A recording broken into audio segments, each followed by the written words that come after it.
nem a hora em que o Filho do Homem há de vir. Graças a Deus. Jesus fecha a parábola das 10 virgens, como é conhecida, com este versículo, sendo que ele é uma advertência para a igreja, a princípio para os seus discípulos que o ouviam, e como é palavra de Deus, como dela disse Pedro, que permanece para sempre, palavra essa que entre nós é evangelizada, chegou aos nossos dias, e estará todos os dias nos orientando, nos ensinando, nos admoestando acerca do bom viver em Cristo Jesus. Meus irmãos, as duas ou os dois capítulos aqui, 24 e 25, são exatamente exortações, orientações, parábolas acerca da vigilância, da prudência, de estar vigilante na presença de Deus, que Jesus levou aos seus discípulos. Jesus era aquele tipo de mestre preocupado com o ensino conciso, verdadeiro, abundante para o coração da igreja. Ele se preocupava tanto que por diversas vezes o tempo passava, momentos passavam, ao ponto das pessoas ficarem abismadas ouvindo Jesus ensinar, que muitas das vezes o horário de alimentação passava e era preciso Jesus fazer alguma multiplicação de pães, porque o povo estava em um lugar deserto, longe, e estavam alimentando a alma por meio da palavra. O capítulo 2 de Marcos, quando Jesus viajava naquelas regiões circunvizinhas à cidade de Cafarnaum, vez por outra ele voltava para Cafarnaum, estava na sua casa, não sei se era dele ou se era alugada, mas o versículo lá diz que foi para casa, para a sua casa, e quando ele chegava ali, juntava uma multidão. Quando Jesus via aquela multidão, ele começava a ensinar a palavra. Aleluia! É interessante, é importante quando nós damos o tempo necessário, o tempo devido para ouvir a palavra. Enquanto Marta estava preocupada com os afazeres, com o que iria servir na mesa, com as roupas que precisava lavar, com as vasilhas que estavam empilhadas na pia, Maria estava aos pés do Mestre para ouvir a palavra. Louvado seja o nome do Senhor. É tão bom quando o crente tem desejo, tem aptidão, tem vontade, aleluia, tem sede de estar ouvindo a poderosa palavra de Deus. Se tem uma coisa que nós precisamos hoje, irmãos, é ouvir a palavra. Infelizmente tem muitos pregadores que eles querem ser ouvidos, mas eles não querem parar e sentar para ouvir. Tem muitos pregadores hoje, aleluia, que eles até pagam para pregar para os outros ouvirem, mas ele não se senta de graça para ouvir ninguém pregar. É muito triste esse tipo de gente, mas infelizmente tem. Louvado seja o nome do Senhor. Meus irmãos, o capítulo de número 25 de Mateus, ele é uma sequência, ele é uma continuidade do capítulo 24. Jesus, cadê a zaga, meu povo? Me arruma um pouquinho de água aí. Jesus, ele está continuando o que ele iniciou no capítulo 24. Eu quero trazer para os irmãos da forma mais clara possível. Não vou demorar muito para você não dormir na cadeira, mas eu quero trazer a palavra do jeito que eu pedi a Deus graça para estar meditando nela. Eu sou aquele tipo não vou dizer que eu sou pregador, mas eu sou aquele tipo de pessoa que prega. Eu gosto de fazer zoada, de ver os crentes animados, mas eu preciso nessa noite trazer a palavra, até porque o tema ele é muito pertinente, ele é muito necessário para os nossos dias. Nós realizamos muitas festas, mas são poucas as festas que têm tema como esse, irmão Gelvan Teixeira. Por que será? Aleluia. Eu já realizei 2 trabalhos esse ano. Realizei o Impacto Jovem e o Congresso. Eu não me preocupei de botar esse tema sobre arrebatamento. A gente precisa voltar mais para isso. Eu sou um tipo de pessoa que quando eu falo, irmãos, eu tenho certeza que a Bíblia ela fala comigo também. Se eu não me consertar por meio da Bíblia, como é que os irmãos vão se consertar? Eu estou ensinando aqui, se ela não falar também comigo. A gente precisa se preocupar com esse tema, arrebatamento. Louvado seja o nome do Senhor, Jesus para sempre. Aleluia. A Bíblia diz, se você quiser voltar uma páginazinha aí no capítulo 24, versículo 1, eu quero que os irmãos vão com a Bíblia aberta, tá aí, me acompanhando. Mateus 24, 1. Olha o que aqui diz aqui o versículo. E quando Jesus, os irmãos encontraram aí, amém? Amém. E quando Jesus ia saindo do templo, aproximaram-se dele os seus discípulos para lhe mostrarem a estrutura do templo. Aleluia. Jesus, porém, lhes disse: não vedes tudo isto? Em verdade vos digo que não ficará aqui pedra sobre pedra, que não seja derribada. Aleluia. O versículo 1 diz que Jesus ia saindo do templo. Eu lendo esse versículo, eu parei logo e despertou a curiosidade. Quando foi que Jesus entrou no templo para nesse momento aqui, ele está saindo? Aí eu tive que voltar de forma minuciosa, capítulo após capítulo, lendo, aleluia. E no versículo, louvado seja o nome do Senhor, no capítulo de número 21, e o versículo 23, Mateus capítulo 21, versículo 23, a Bíblia diz: e chegando ao templo, acercaram-se dele, aleluia, acercaram-se dele, estando já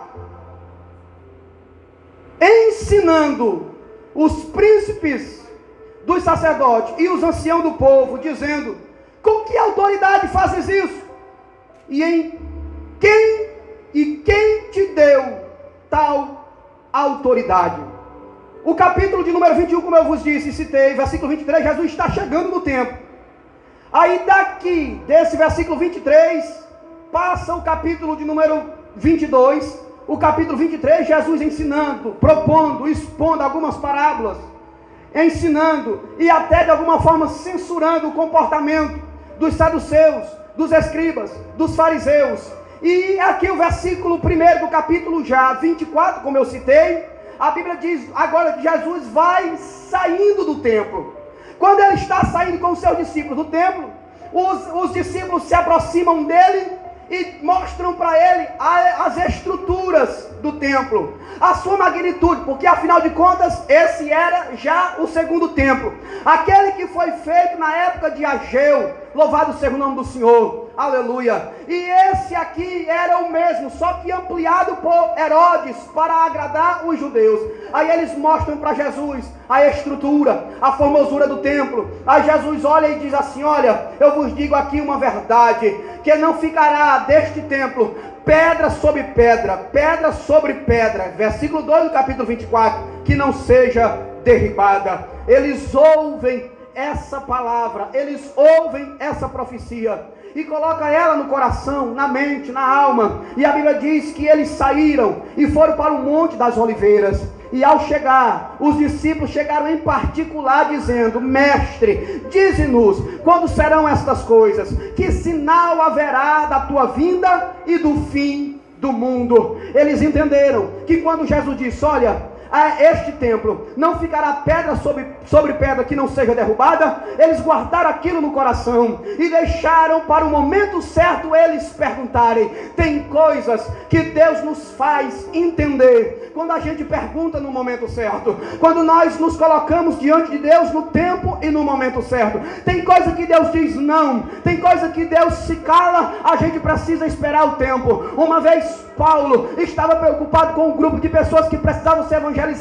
A Bíblia diz que ele tentou ir para um determinado lugar e o Espírito disse não. Ele disse: eu não vou para cá, então eu vou para este lugar. Mais uma vez o Espírito disse não. E à noite ele teve uma visão e um varão dizia: atravessa a Macedônia e nos ajuda Louvado seja o nome do Senhor. Tem coisa que a gente não entende num instante, e existe um momento que eu preciso me calar e esperar o tempo certo de Deus falar. Eles colocaram no coração a preocupação daquela profecia, o porquê que o templo seria derribado, o porquê que todas as pedras seriam removidas, mas eles se calaram. E em particular, eles se chegaram em particular para o Senhor Jesus e perguntaram: dize-nos, ó mestre, quando será o momento do fim do mundo?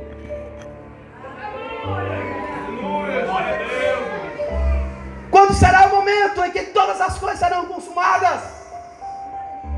O fim do mundo.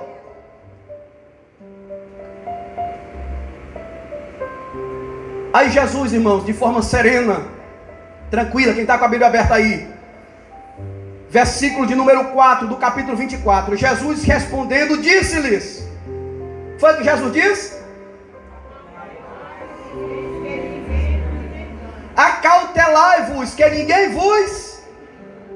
Um dos maiores problemas hoje que a igreja enfrenta é o engano, irmãos.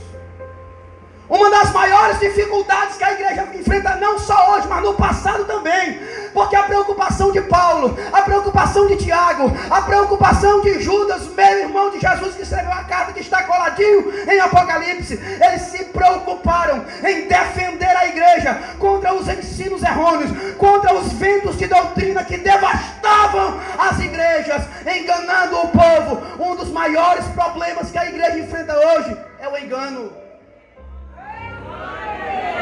É o engano. Jesus diz: olha, cautelai-vos, tenhais cuidado que ninguém vos engane. Aí o versículo 5 é interessante, que ele continua o mesmo assunto. Porque muitos virão em meu nome, dizendo eu sou o Cristo. E o que mais, irmãos? Enganarão a... Eu estava meditando nisso aqui lá em casa, e eu achei interessante que Jesus, quando ele diz assim, muitos virão em meu nome, dizendo eu sou o Cristo. Quando Jesus fala isso, ele não está falando apenas de alguém expressar, abrir a boca e dizer eu sou o Cristo. Porque há muita gente que, quando tem a coragem, a audácia de dizer eu sou o Cristo, às vezes isso é visto como piada.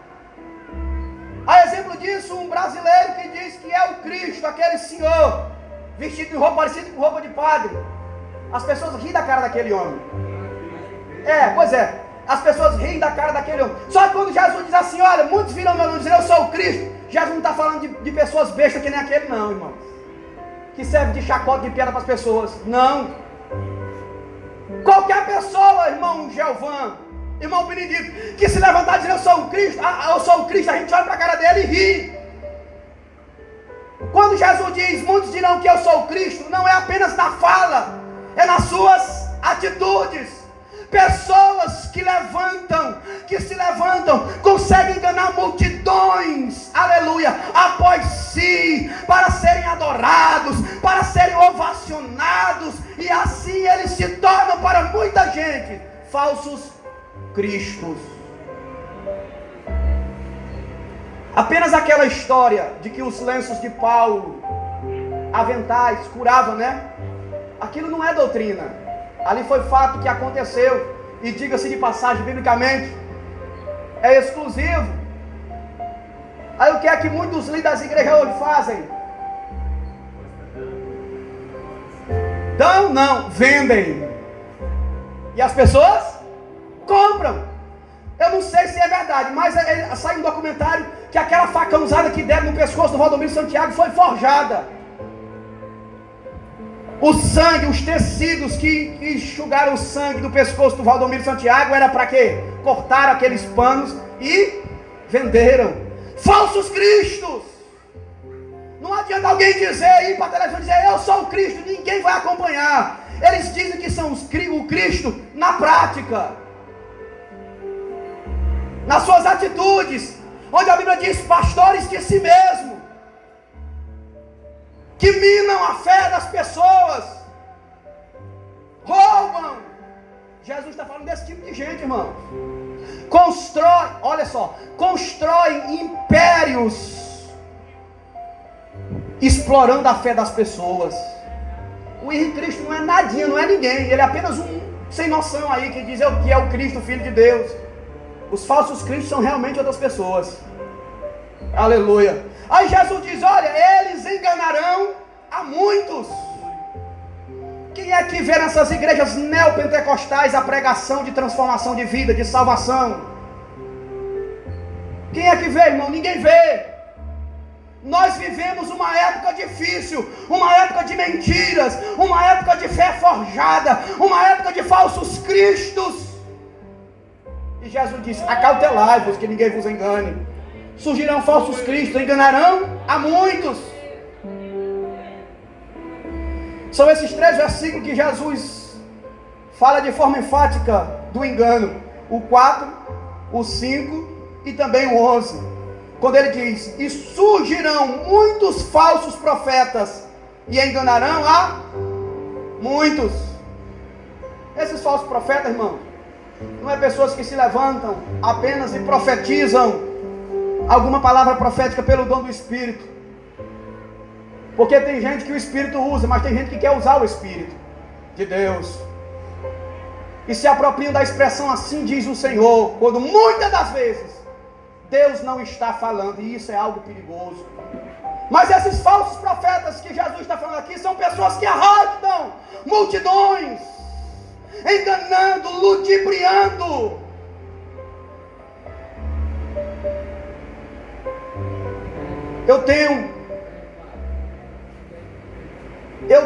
Vendem semente, olha irmão, semente de feijão para curar o corona. Desculpa a expressão, é muita sacanagem, irmão. Ainda tem gente que é enganado, que é ludibriado. Foi proibido, não foi? Olha só que bom. É muita molecagem, irmão. Desculpa a expressão, mas é mesmo. Eu estava dizendo, eu tenho alguns irmãos que moram em São Paulo já há mais de 20 anos. E eles trabalhavam numa empresa lá de ônibus coletivo. 2 deles são motoristas de ônibus coletivo dentro de São Paulo. E ele disse para mim uma vez, olha Juscelino, eu conheço pessoas lá em São Paulo que ganham dinheiro para fingir estar endemoniado na igreja universal. Essa é brincar demais com as coisas. É brincar demais com coisa séria. Pois é. Falsos cristos enganarão a muitos. Enganarão a muitos. Só Deus mesmo para ter misericórdia, meus irmãos. E o engano, ele é uma arma poderosa do diabo. Eu sei que vocês sabem disso. Porque uma pessoa enganada, ele crê no que o seu enganador está dizendo de forma veemente. Aleluia. Mas que Deus tenha misericórdia. Nós vivemos essa época difícil da igreja, em que muitas pessoas são enganadas. Nós enfrentamos um problema quando surgiu a igreja mundial, que não faz tanto tempo, em que algumas irmãs ditas do círculo de oração se alvoroçaram para ir para a igreja mundial, porque diz, não, mas lá tem milagre, onde tem milagre Deus está. E por que Jesus repreendeu aqueles que disseram assim, Senhor, no teu nome eu fiz milagre, eu até profetizei, eu expulsei demônio? Jesus disse, olha, o lado esquerdo, aparta de mim, eu não vos conheço. Não é porque um falso milagre acontece que essa pessoa é serva de Deus. Não é porque se profetizou, dito em nome do Senhor, que essa pessoa é de Deus. Vivemos tempos de enganadores contumazes, capazes de levar milhares e milhares de pessoas após si, sendo pastores de si mesmo. A igreja de Cristo precisa estar atenta, alicerçada na palavra, por meio dela, aleluia, viver as verdades do Evangelho. Louvado seja o nome do Senhor. Um dos sinais fortes é esse, irmãos, o engano, a apostasia nos nossos dias. Aí no versículo 7, quem está com a Bíbliazinha aberta aí? Versículo 7. Versículo 7.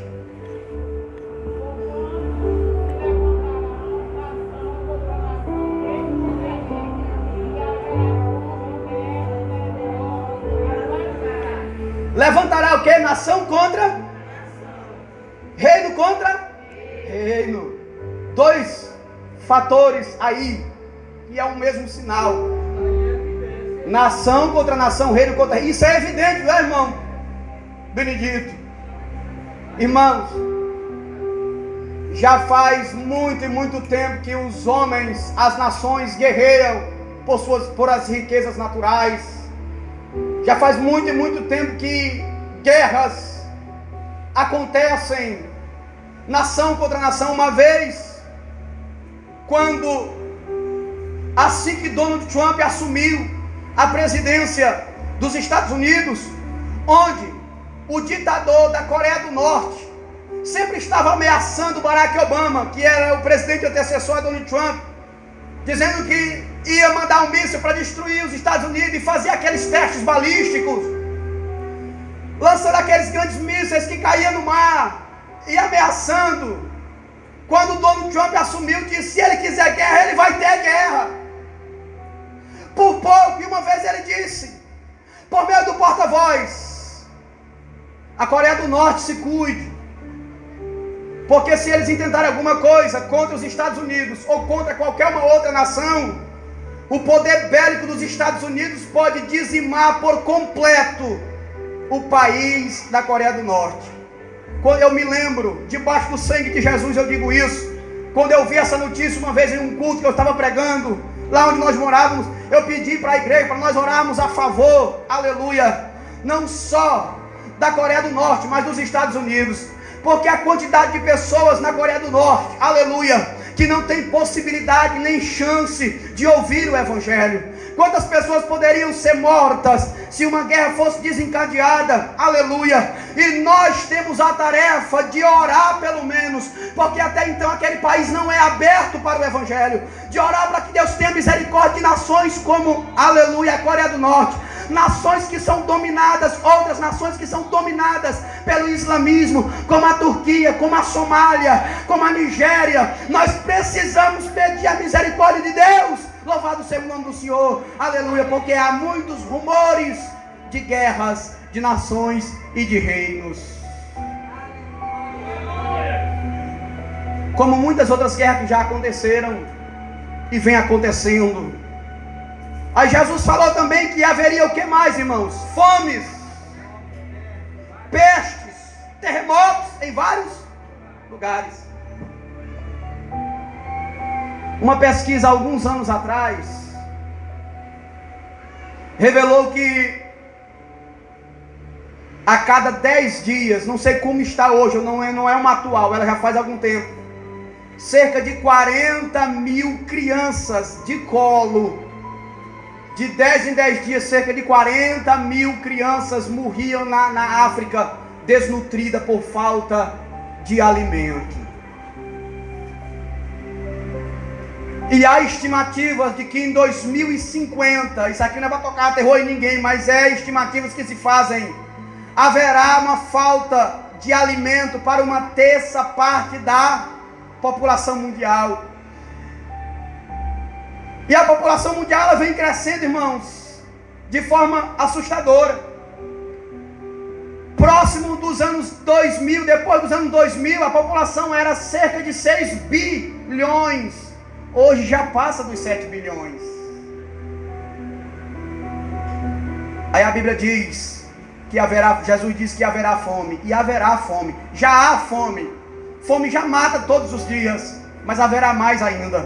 Ele falou também que haverá o que mais? Pestes. Os irmãos sabem o que é pestes, não sabem? Coronavírus pode ser uma peste, não é?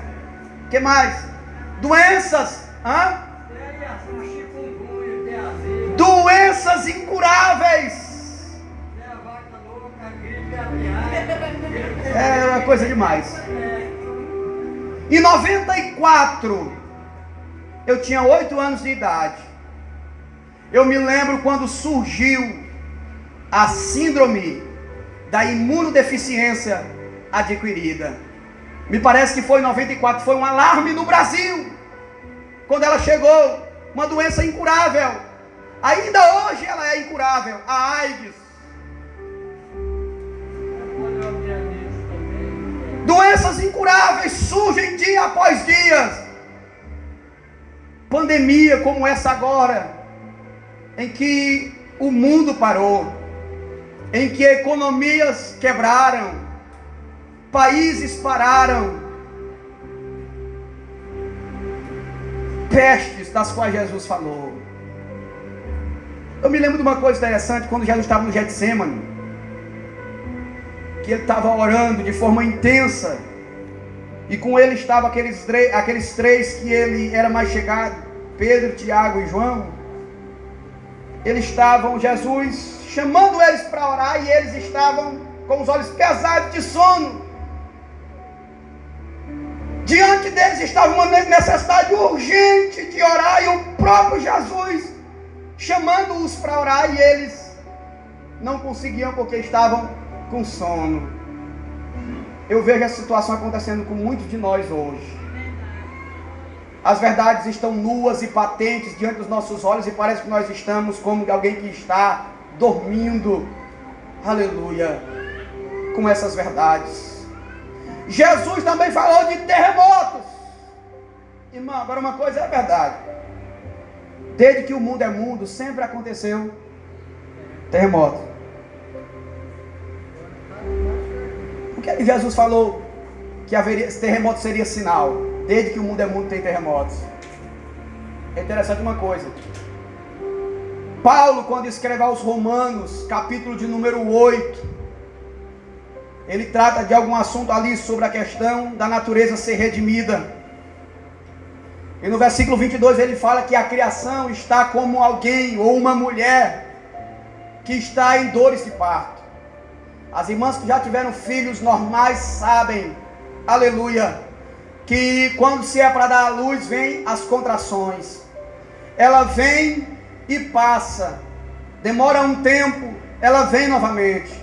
Aí ela vai vindo, e entre uma e outra vai encurtando o período de tempo, até chegar a um ponto que, embora que ela tenha um pequeno lapso de tempo, irmão Paulo Jorge, mas como a dor é tão intensa que a mulher não consegue mais diferenciar quando está sentindo e quando não está, pela dificuldade, pelo tamanho da dor que ela está sentindo. Aí Paulo diz assim: olha, a criação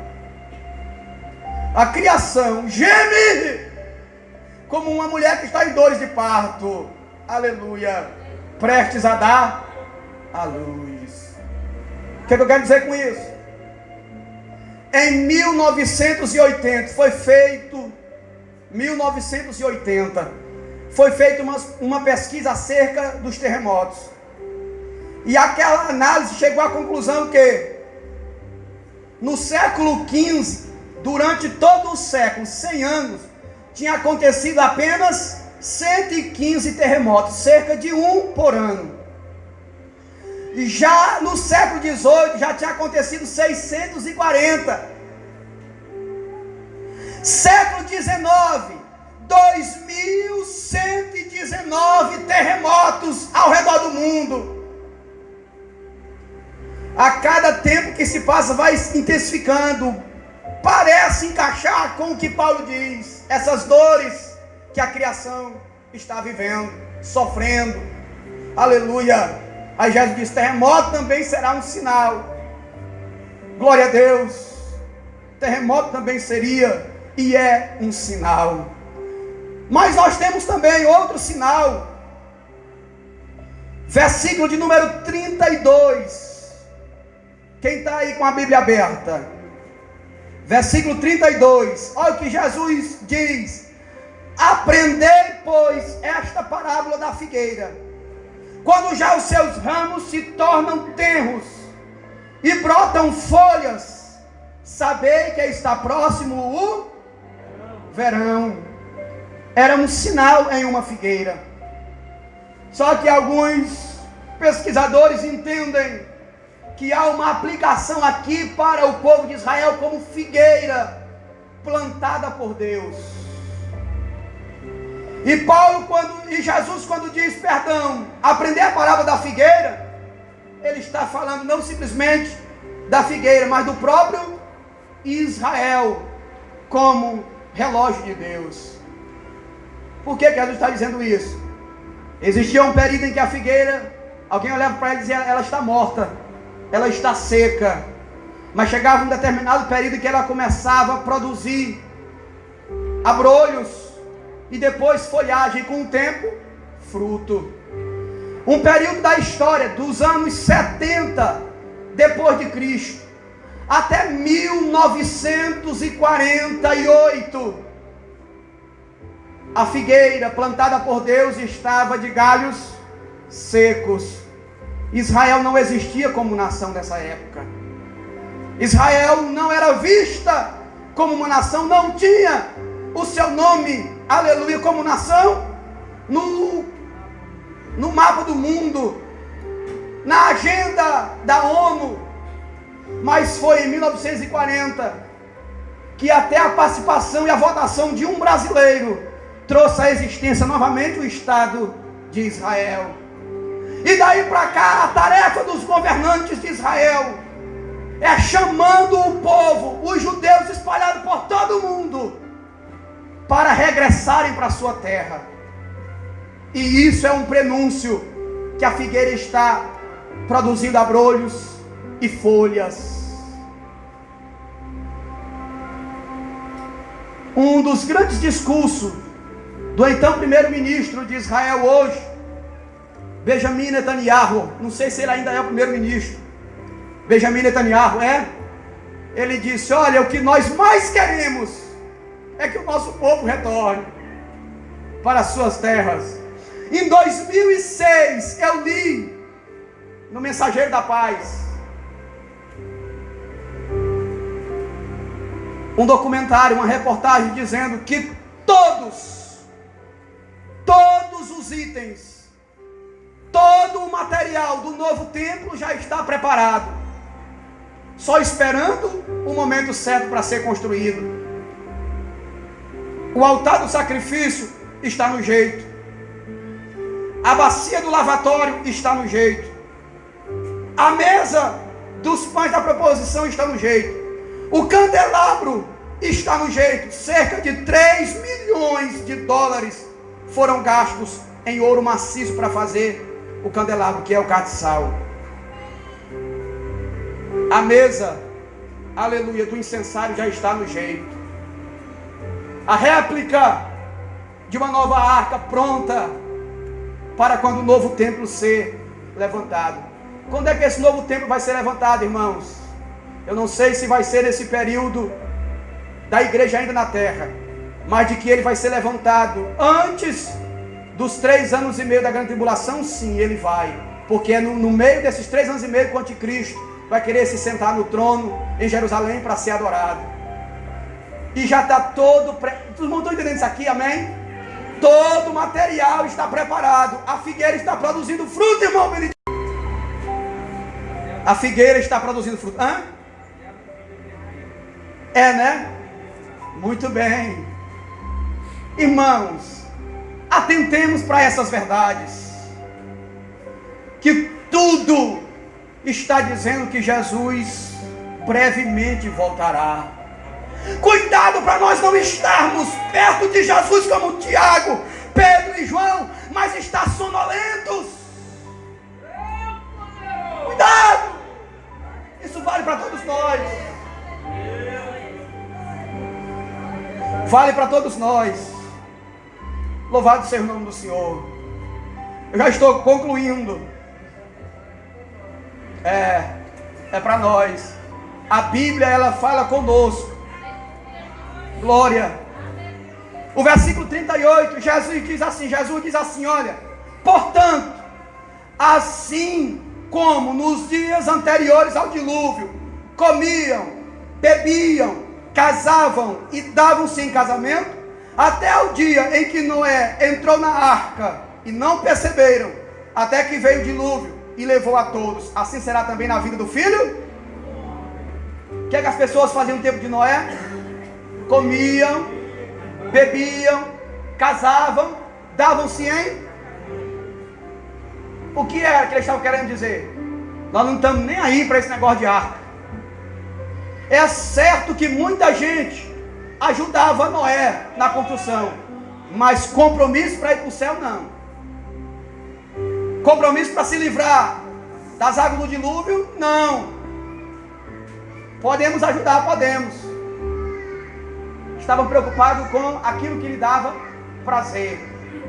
Em alguns séculos atrás, exportou para o mundo todo missionários, países da Europa. Existe hoje donos de grandes empresas em países ricos da Europa. Empresas de ônibus que eles mandam estampar bem grandão nos ônibus. Cuidem de suas vidas.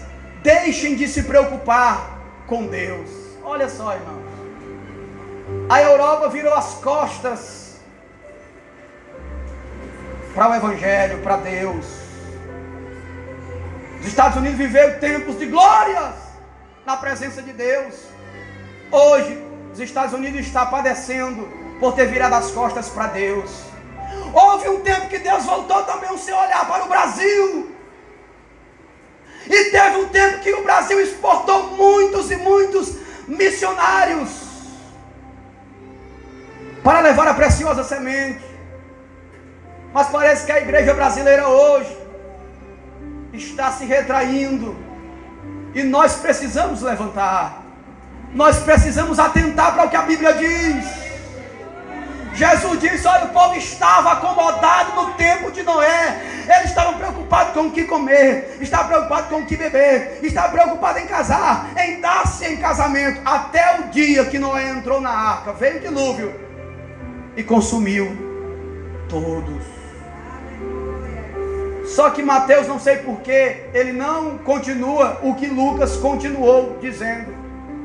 Porque Lucas fala, depois dos dias de Noé, Lucas também fala. E como foram nos dias de Ló. De Ló. Nos dias de Ló, eles comiam, eles bebiam, eles compravam, eles vendiam, plantavam, edificavam. Aí eu me preocupei, por que eles não casavam? Também. O negócio lá em Sodoma e Gomorra era diferente, não era? Não era nem só isso não. Fosse homem com mulher, tudo bem. Lá o negócio era diferente. Eu ia dizer aquela expressão doida, mas vou dizer, o pau quebrava para outro lado, irmão. Era. Eles bebiam, comiam também. Agora eles não casavam e davam sem casamento. Eles plantavam, edificavam, colhiam. Porque lá os homens se inflamavam, era com os outros homens, as mulheres com as outras mulheres. O que é que nós estamos vivendo hoje, irmão? Jesus disse, olha, vai ser igual aos dias de Ló.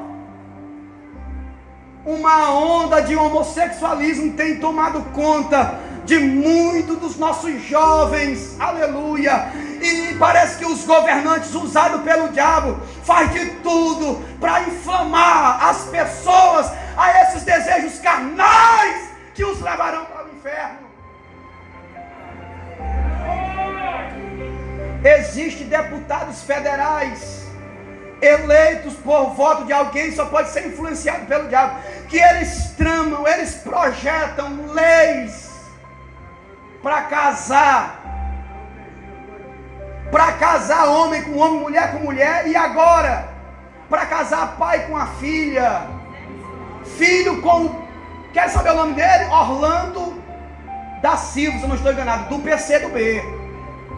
Eu até botei no grupo de pastores, disse assim, meus irmãos, botei no grupo de pastores, se na sua cidade tem candidato do PT, do PSOL e do PCdoB, por favor, não vote não. Eles chocam frontalmente contra os princípios bíblicos. Existem outros partidos aí que tem essa mesma linha. Agora eles brigam, se possível vão aos tapas, aos murros, para defender essa ideologia do diabo. Aí Jesus está dizendo aqui, olha, igual nos dias de Ló, ele se inflamava, homem com homem, mulher com mulher. Nós vivemos isso, irmão, nos nossos dias. A igreja de Cristo precisa estar atenta para essas verdades que estão às nossas vistas. E mais uma vez eu repito aquilo que Jesus colocou no meu coração enquanto pedia graça para falar aqui. Aleluia. Cuidado para a síndrome de Pedro, Tiago e João. Não lhe consumir, não lhe atacar, de que as verdades estão diante de você. Jesus, por meio de sua palavra, está falando e a gente parece que está dormindo. Sinais, sinais, meus irmãos, sinais. Oh meu Deus, tem misericórdia de nós. Aleluia. O discurso do capítulo de número 24 não disse quase nada, irmãos. Ele é grande, ele é extenso. Mas aí no 25 eu estou concluindo. No 25 Jesus traz a parábola das 10 virgens. E ele conclui mandando os crentes estar vigiando, porque não sabem nem o dia e nem a hora. Ele diz: olha, o reino de Deus será semelhante a 10 virgens. Uma parábola, vocês sabem que todos os detalhes dela não dá para você pegar e aplicar naquela verdade que Jesus queria dizer. Jesus usou comparações, situações, acontecimentos humanos para explicar realidades eternas. Porque se ele fosse falar em uma língua celestial, ninguém entenderia. Porque existem coisas, revelações celestiais, que tanto João foi dito para ele selar e não falar, quanto também para Daniel selar e não falar. Até Paulo, quando teve aquela visão, que ele foi ao céu dos céus, ele disse: irmão, lá eu vi coisas que não é lícito ao homem falar. Aí Jesus usa linguagem humana, acontecimentos humanos, para revelar verdades espirituais. Quando ele fala aqui, ele está falando de um casamento tradicionalmente judaico, em que um casamento judaico não acontece como os nossos. Ele tinha todo um trâmite e demorava algum tempo para ser realizado. E esse fato aqui do esposo e algumas virgens que eram damas esperar, é que o noivo já ia buscar a noiva na casa dela, para levar para a festa das bodas. Aleluia. Isso aconteceu em um casamento e acontece em um casamento judaico. E quando ele ia buscar, vez por outra ele atrasava. E aqui, muito bem, a Bíblia diz que tardando o noivo. É por isso que eu falei que numa parábola não tem como você colocar tudo ao pé da letra. Porque o noivo, no que diz respeito a Jesus, ele não vai tardar, ele vai vir na hora certa. Aqui é um acontecimento de um casamento que ele está falando, para trazer uma verdade espiritual a ser revelada. Porque ele está querendo dizer exatamente o seguinte: olha, cuidem, estejam apercebidos, estejam preparados e prontos, porque vocês não sabem nem o dia e nem a hora em que o Filho do Homem há de vir. Aleluia. Eram quantas virgens, irmãos? Quantas? Até Mateus dizer que era 10. A gente sabe quem era as loucas, quem eram as prudentes, quantas tinham as loucas e quantas prudentes? Não. Por quê? Porque elas todas são iguais. Elas poderiam ter a lamparina igual, poderiam estar vestidas iguais. Só sabe quantas loucas tem, quantas prudentes tem, quando ele diz 5. Uma vez eu vi um irmão pregando dizendo: olha, da igreja 50% vai para o céu e 50% vai ficar. Eu falei, eu pensei logo assim: eu quero estar no 50% que vai, não quero estar no 50% que vai ficar, não. Jesus está falando disso, irmão? Não, de porcentagem que vai, não. Embora que em muitos dos casos que ele está falando aqui, ele está dizendo, a gente percebe uns 50%, mas ele está falando de quem está preparado e quem não está.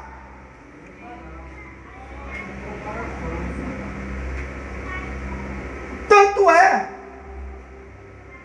que por algumas vezes ele fala: 2 no moinho, uma vai e outra fica. 2 na cama, um vai e outro fica. Mas não está dizendo que só 50% da igreja vai. Senão, todo mundo quer ser só os 50% que vai. Ninguém, Deus o livre. Aleluia. Misericórdia. Meus irmãos, aí 5 eram prudentes. Além de levar as suas lamparinas, levaram azeite de reserva. E 5 loucas levaram as lamparinas, mas não se preocuparam em ter azeite de reserva.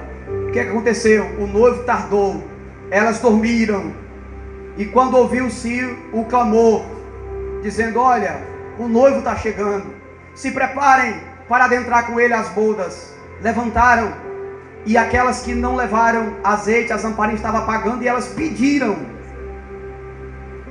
azeite. As 5 prudentes disseram: não tem como, não, vão à venda e comprem para vocês. Elas foram, mas quando chegaram, já era tarde demais. Irmãos, o arrebatamento da igreja, Paulo diz que vai ser no quê? Não abrir. É muito rápido, não é, irmã Graça? É muito rápido. Tem que estar preparado o tempo todo. Não vai dar tempo, aleluia, pedir perdão. Não vai dar tempo se reconciliar. Tem que estar perdoado, tem que estar reconciliado, tem que estar aos pés de Jesus. Oh, igreja de Deus, como noiva, aleluia, devemos estar preparados, porque vai ser um abrir e fechar de olhos. Aí Jesus diz para mim e para você nessa noite: vigiai, porque vocês não sabem o dia e a hora. Se a gente soubesse, era bom. Se a gente soubesse, era muito bom.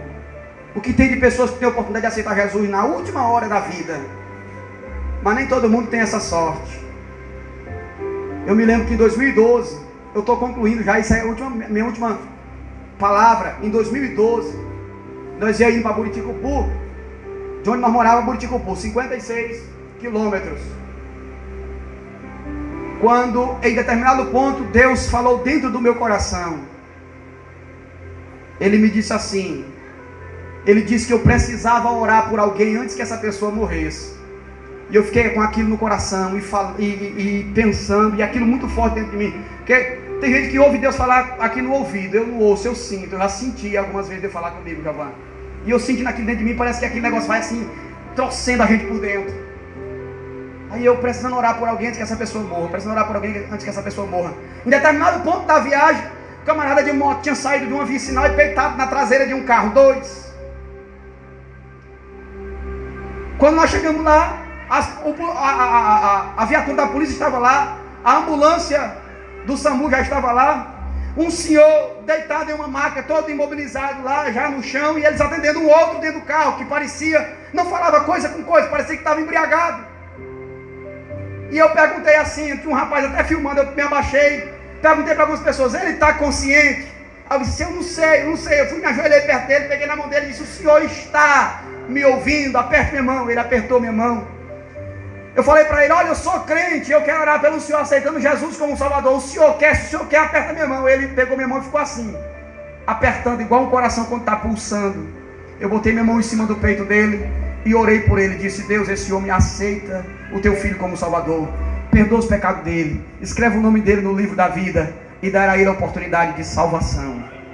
Levantei e fui lá para o outro. Quando eu chego lá, o policial disse, não, ele está sendo atendido pelo paramédico, não precisa tu entrar. Isso eu queria orar por ele, disse, não tem como, ele está sendo atendido. Estava com o olho vazado, não, embora que num estado grave, mas como se estivesse dizendo alguma coisa que ninguém entendia o tempo todo. E eu saí de lá, eu chorei naquele momento, porque não deixaram eu entrar dentro da ambulância e orar pelo outro. Aí fomos, isso uma quinta-feira.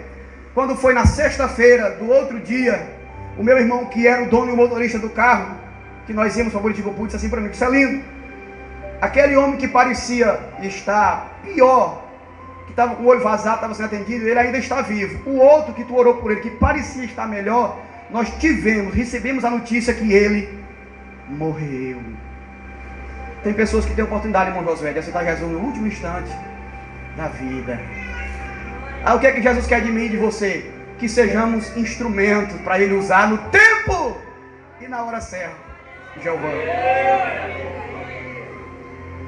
É isso que Deus quer de nós. Jesus disse, vigie para estar pronto. Mas enquanto você está vigiando, leve mais alguém, aleluia. Dê a oportunidade para alguém conhecer também a salvação. Se coloque de pé. Eu quero orar com os irmãos. Ele deve estar aceso e precisa ter azeite de reserva, porque a qualquer momento vai precisar.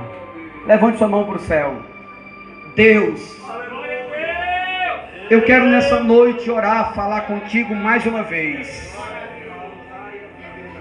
E eu quero nesse momento, Deus, te pedir perdão, porque eu sei que nós somos negligentes. Que por muitas vezes o Senhor fala conosco por meio do teu Espírito, nos conduzindo a orar e a gente não vai. Muitas vezes o Senhor nos desperta para ler a Bíblia e a gente negligencia e não lê. Eu quero te pedir perdão nesse momento. Eu quero te pedir perdão, Deus querido, aleluia. Por muitas das vezes a gente tem a oportunidade, aleluia, de reservar azeite na oração, na leitura, na consagração, e nós estamos desperdiçando o nosso tempo na televisão, no WhatsApp, no Facebook. Meu Deus, quer desperdiçando o tempo tão precioso, do qual Paulo disse, aleluia, que deveríamos remir o tempo, porque os dias são maus. Nos ajude, Deus, nos faz estar vigilantes, como aquelas 5 virgens prudentes, a lamparina acesa, sim, Deus, acesa, e também azeite de reserva. Oh meu Deus, perdoa, Senhor, perdoa-nos, nos dá a cada dia a graça para melhorar como cristãos, como crentes, aleluia, que estão verdadeiramente esperando o arrebatamento, Senhor, aleluia. Não deixe, meu Pai, que o sono nos pegue, assim como pegou Pedro, Tiago e João, mas que possamos estar despertados, atentos, meu Pai, correndo a carreira que nos está proposta, aleluia, até aquele grande e glorioso dia que fomos arrebatados para estar contigo, Senhor. Deus, abençoe a tua igreja em Matões, abençoe o teu povo, Senhor, prospera pelo poder da tua palavra, que possamos ser atalaia, ganhadores de almas nesses últimos instantes da igreja na terra, até o dia em que deixarmos este mundo para estar contigo na eternidade. Eu te peço essas bênçãos, Deus, em nome de Jesus.